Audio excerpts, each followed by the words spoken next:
HTML forms. सो आज की हमारी जो वीडियो है वो HTML फॉर्म्स के रिलेटेड है और HTML फॉर्म्स जो हैं ये बहुत ही इम्पोर्टेंट रोल जो है वो यहाँ पे प्ले करते हैं। अगर आपने फॉर एग्जांपल किसी यूज़र से इंफॉर्मेशन लेके उसे डेटाबेस में चेक करना है या सेव करना है, तो कोई भी ऐसा काम जो आप परफॉर्म करना चाह रहे होते हैं, ठीक है, डायनेमिक वर्क, ठीक है, तो वो सभी के लिए जो है ना आपको फॉर्म्स की ऑलमोस्ट हर जगह पे ज़रूरत पड़ती ही पड़ती है। If you are new here, make sure you leave a like, subscribe to the channel, hit the bell icon. This is free of cost and helps the channel to grow. ये different जगह पे हमारे पास जो है use होते हैं। इसके अंदर हम कह सकते हैं कि अगर हमने कोई ईमेल, नेम, क्रेडिट कार्ड की इंफॉर्मेशन अगर यूज़र की लेनी है तो इन सिनेरियोज़ में जो है ना हम फॉर्म्स को जो है वो यूज़ करते हैं। और हम पहले जो है इसका एक छोटा सा डेमो देख लेते हैं, ठीक है, और इसके बाद हम फिर प्रैक्टिकल वर्क जो है वो स्टार्ट करेंगे। सो यहाँ पे एक छोटा सा मैं इंटरफेस के थ्रू आपको जो है ना गाइड करने की कोशिश करता हूँ।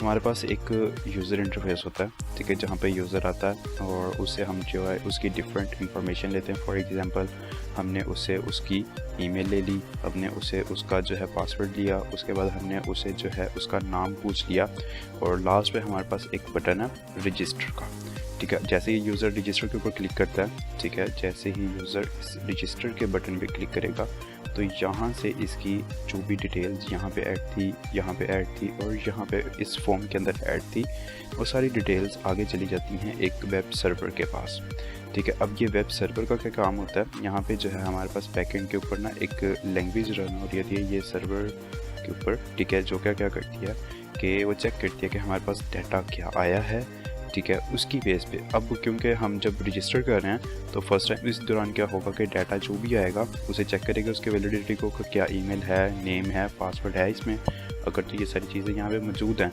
देन ये वेब सर्वर यहाँ से एक मज़ीद रिक्वेस्ट भेजेगा आगे डाटा बेस को, ठीक है। डाटा बेस के अंदर जो है हमारा डाटा जो है वो जाके स्टोर हो जाएगा। सो इस तरह से कुछ हमारे पास जो है ये हमारा वर्क कर रहा होता है। और जो यहाँ पे है हमारे पास सर्वर में यहाँ पे हमारे पास कोई भी लैंग्वेज हो सकती है, यहाँ पे PHP हो सकती है, ठीक है। PHP के अलावा हम जो है जावास्क्रिप्ट यहाँ पे यूज़ कर सकते हैं, पाइथन यूज़ कर सकते हैं, जावा यूज़ कर सकते हैं, डिफरेंट लैंग्वेजेस हैं। ये अप टू द रिक्वायरमेंट होता है कि रिक्वायरमेंट क्या है, उसकी बेस पे लैंग्वेजेस जो हैं वो डिसाइड होती हैं। सो उम्मीद करता हूँ कि आपको इसकी छोटी सी जो है सिनेरियो की एक समझ आ गई होगी कि फॉर्म्स हम किन जगह पे यूज़ करते हैं। इसके अलावा अगर हमने लॉगिन करना होता तो लॉगिन के लिए क्या करना था कि अगेन इसी तरह से एक फॉर्म बनना था, जैसे यूज़र ने लॉगिन के बटन के ऊपर क्लिक करना था और ये सारा डाटा हमारा आ जाना था सर्वर के पास। सर्वर ने आगे फिर यहाँ से रिक्वेस्ट करनी थी डाटाबेस को कि मुझे जो है कुछ डाटा रिक्वायर्ड है और वहाँ से जो है डाटाबेस के अंदर से वो ईमेल और पासवर्ड के अगेंस्ट डाटा फैच करेगा, चेक करेगा कि डाटाबेस में मौजूद है। अगर तो मौजूद है तो देन ये सर्वर यहाँ से रिस्पॉन्ड बैक कर देगा, ठीक है, कि यूज़र जो है हमारा वो मौजूद है और उसे लॉगिन करने देगा। अगर मौजूद नहीं है तो यूज़र को बताएगा कि यूज़र एग्जिस्ट नहीं करता या ईमेल पासवर्ड में कुछ भी रॉन्ग है, तो उसके अकॉर्डिंग जो है वो यूज़र को गाइड कर देगा। सो एक ये छोटी सी अंडरस्टैंडिंग थी हमारे पास, ठीक है जी। इसके बाद हम आगे चलते हैं अब प्रैक्टिकल वर्क की तरफ से। इसमें जल्दी से जो है ना यहाँ पे एक फ़ोल्डर बना लेता हूँ अगेन HTML फॉर्म्स के नाम से। फोल्डर के अंदर चलते हैं और यहाँ से अपना विजुअल स्टूडियो कोड जो है इसे ओपन कर लेते हैं। सो हमारे पास विजुअल स्टूडियो कोड जो है ओपन हो चुका है। तो यहाँ पे हम अगेन एक फॉर्म हम जो है index.html के नाम से फ़ाइल अपने पास क्रिएट कर लेते हैं और इस फाइल के अंदर आके हम अपने पास HTML:5 लिखेंगे। हमारा बॉयलर प्लेट कोड जो है वो यहाँ पे हमारे पास, ठीक है जी। इस तरह से हमारे पास बॉयलर प्लेट कोड आ गया। अब जो है बेसिकली हमने फॉर्म बनाना है और हमने ये पहले से चीज़ जो है वो देख ली हुई है कि HTML के अंदर जितने भी टैग्स हैं हमारे वो सारे के सारे सिमेंटिक टैग हैं। हमने टेबल बनाना था तो टेबल का टैग था, इमेज लगानी थी तो img इमेज के लिए टैग भी इमेज के नाम से ही था, ठीक है। इसी तरह से अब अगर हमने फॉर्म बनाना है तो फॉर्म बनाने के लिए भी हमारे पास जो टैग है वो फॉर्म का ही है। फॉर्म के टैग को हम यूज़ करते हैं और उसके थ्रू जो है वो हम अपना जो भी फॉर्म हमने बनाना था वो बनाते हैं। अब इसके अंदर कुछ इंपॉर्टेंट चीज़ें हैं तो हम क्या करते हैं कि 1 बाय 1 इनको चेक करते जाते हैं। सो हमने कहा कि यहाँ पे हमारा मिड में जो भी होता है कंटेंट वो यहाँ पे आता है। उसके बाद हमारे पास जो मेन चीज़ है यहाँ पे एक्शन और मेथड, ये दो जो है ना ये बहुत ज़रूरी चीज़ें हैं यहाँ पे। एक्शन के अंदर हमारे पास जो है ना यूआरएल होता है हमारे उस जगह का, उस पेज का, या कह लो कि बैकएंड के ऊपर उस पेज का कि जहाँ पे डाटा हमारा सेंड होना होता है। मतलब कि हमने अगर फॉर एग्जांपल हम बात करें कि हमारे पास बैकएंड पे पीएचपी यूज़ कर रहे हैं तो हमारी उस पीएचपी फाइल का यहाँ पे लिंक आएगा जिसके ऊपर हमने डाटा यहाँ से इस फॉर्म से आगे सेंड करना है। ठीक है। सो अगर हम फॉर एग्जांपल हम बात करें कि हम रजिस्ट्रेशन की बात कर रहे थे तो हम यहाँ पे registered.php कुछ इस तरह से लिखेंगे, हम अपनी उस php वाली फाइल का नाम। देन यहाँ पे हम मेथड की बात करें तो मेथड हमारे पास दो होते हैं, गेट और पोस्ट। इन दोनों में से हमने एट अ टाइम एक ही यूज़ करना था, दोनों हम साथ नहीं यूज़ कर सकते। गेट का जब हम यूज़ करते हैं तो इसका एक ड्रॉबैक है मेन, जो कि मैं आपको पहले बता रहा हूँ कि जब भी आप गेट का मेथड यूज़ करोगे तो जो भी इनपुट फील्ड्स में, जो भी मतलब कि इस फॉर्म के अंदर जो भी फील्ड्स होंगी, जो भी यूज़र ने डाटा एंटर किया होगा, वो सारे का सारा डाटा यूज़र का ब्राउज़र के यूआरएल में नज़र आने लग जाएगा। सो अगर हम बात करें कि हमारे साथ कोई दोस्त बैठा हो, ठीक है, और हम उस दौरान अपना लॉगिन करना चाह रहे हैं, हम ईमेल और पासवर्ड लिख के एंटर करेंगे तो हमारा पासवर्ड ऊपर नज़र आ जाएगा। सो इस चीज़ की वजह से हम इन केसेस में जहाँ पे हमने सिक्योर वर्क करना होता है तो हम गेट का मेथड यूज़ नहीं करते, हम वहाँ पे पोस्ट का मेथड यूज़ करते हैं। और पोस्ट का मेथड जो है वो भी मैंने अभी आपको बता दिया कि पोस्ट का मेथड कहाँ पे यूज़ करते हैं, मतलब कि हमने जहाँ पे भी कोई सेंसिटिव वर्क करना है उस दौरान। सेकेंड थिंग कि अगर हमारा फॉर्म बहुत ज़्यादा लेंथी हो रहा है उन केसेस में भी, क्योंकि पोस्ट का मेथड जो है ना ये जो है ज़्यादा डाटा होल्ड करने का, इसके अंदर ज़्यादा डाटा होल्ड करने की पावर है। ठीक है। सो हम यहाँ से अभी जो हम क्योंकि सिक्योर वर्क करना चाह रहे हैं तो हम यहाँ से पोस्ट का मेथड रखेंगे। उसके बाद अब फॉर्म के अंदर आ जाते हैं यहाँ पे, तो यहाँ पे अब जितना भी हमारे फॉर्म के अंदर जो भी चीज़ें होती हैं वो सारी की सारी इस फॉर्म के टैग के अंदर ही आएगा। ठीक है, इतना क्लियर है। अब आगे हम चलते हैं। अच्छा, अब इसके अंदर ना हमारे पास अब डिफरेंट चीज़ें हैं कि हमें जो है अगर ईमेल बनानी है तो उसके लिए ज़्यादा सी चीज़ है। अगर हमने कुछ यूज़र से जो है ऑप्शनल चीज़ें लेनी है तो हर मतलब कि हर चीज़ के लिए जो ना हमारे पास डिफरेंट ऑप्शंस मौजूद हैं, लेकिन इनमें मोस्टली जो है वो हम सेम कोड के साथ ही वर्क कर रहे होते हैं। अब किस तरह से इन्हें बनाते हैं हम चेक करते हैं वन बाय वन। जो भी इसके अंदर हमारे पास टैग्स यूज़ होते हैं, जो भी एलिमेंट हमारे यूज़ होते हैं, कुछ नेमली एलिमेंट्स के जो है नाम ये हैं हमारे पास। ठीक है, इसमें हमारे पास जो है टेक्स्ट इनपुट फील्ड्स होती हैं, चेक बॉक्सेस होते हैं, रेडियो बटन्स होते हैं, सेलेक्ट वाली ऑप्शंस होती हैं, फाइल की ऑप्शन होती है, फाइल अपलोडिंग वगैरह के लिए कुछ हिडन फील्ड्स भी होती हैं, और सबमिट और रीसेट वगैरह का बटन जो है ये भी होता है। सो मैं इसे यहाँ से जो है कमेंट आउट कर देता हूँ ताकि हमारा ब्राउज़र के ऊपर जो है ये नज़र ना आए।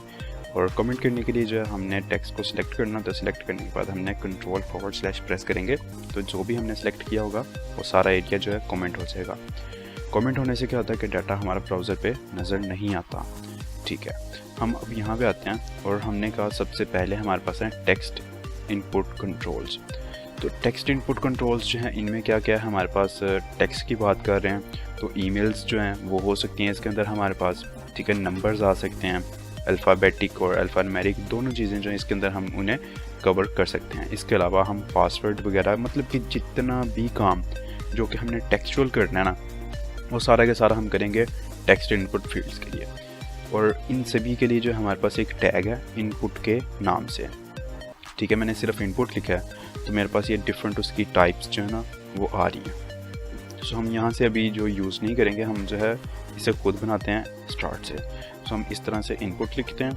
ठीक है, और क्योंकि ये सिंगल टैग है, इसका एंडिंग टैग नहीं है, ये याद रखना है। इसके हम यहाँ पे / लगाते हैं लास्ट पे लाजमी। सो यहाँ पे हम टाइप के अंदर जो है अपनी टाइप बताते हैं कि कौन सी टाइप का हमें टेक्स्ट जो है वो यूज़र से लेना है।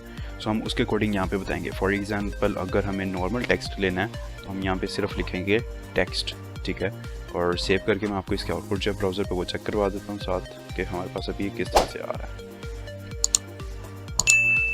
सो मेरे पास यहाँ पे एक बॉक्स बना आ गया और इसके अंदर जो मैं कीबोर्ड से यहाँ पे टेक्स्ट एंटर कर सकता हूँ, नंबर एंटर कर सकता हूँ, कोई स्पेशल कैरेक्टर्स वगैरह जो है मैं वो भी इसके अंदर एंटर कर सकता हूँ। ठीक है, अब इसी तरह से अगर मुझे चाहिए ईमेल के लिए तो यहाँ पे मुझे क्या करना पड़ेगा, मैं यहाँ पे लिखूँगा ईमेल। तो अगेन सेव करके रिफ़्रेश करके आपको इसकी आउटपुट दिखाता हूँ मैं।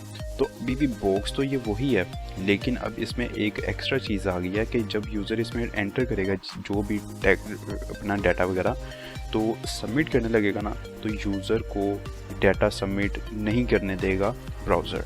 वो कहेगा कि नहीं, ये तो टेक्स्ट इनपुट फील्ड नहीं है, आप इसके अंदर कोई सा भी डाटा नहीं डाल सकते, आपको इसमें स्पेशल ईमेल ही डालनी पड़ेगी जिसके अंदर @ साइन आता हो और डॉट कोई डोमेन आती हो, ठीक है। वही डाटा ये सिर्फ यूज़र से जो है वो रिसीव करेगा। इसी तरह से अगर हम बात करें कि हमें पासवर्ड चाहिए, तो हम यहाँ पे पासवर्ड लिख देंगे टाइप के अंदर, ठीक है। सेव करते हैं, ब्राउज़र पे जाकर रिफ़्रेश करते हैं, तो अब जो भी हम यहाँ पे लिखेंगे वो हमें यहाँ पे नज़र नहीं आएगा, ये एज अ पासवर्ड खुद ब खुद ही कन्वर्ट हो जाएगा, ठीक है।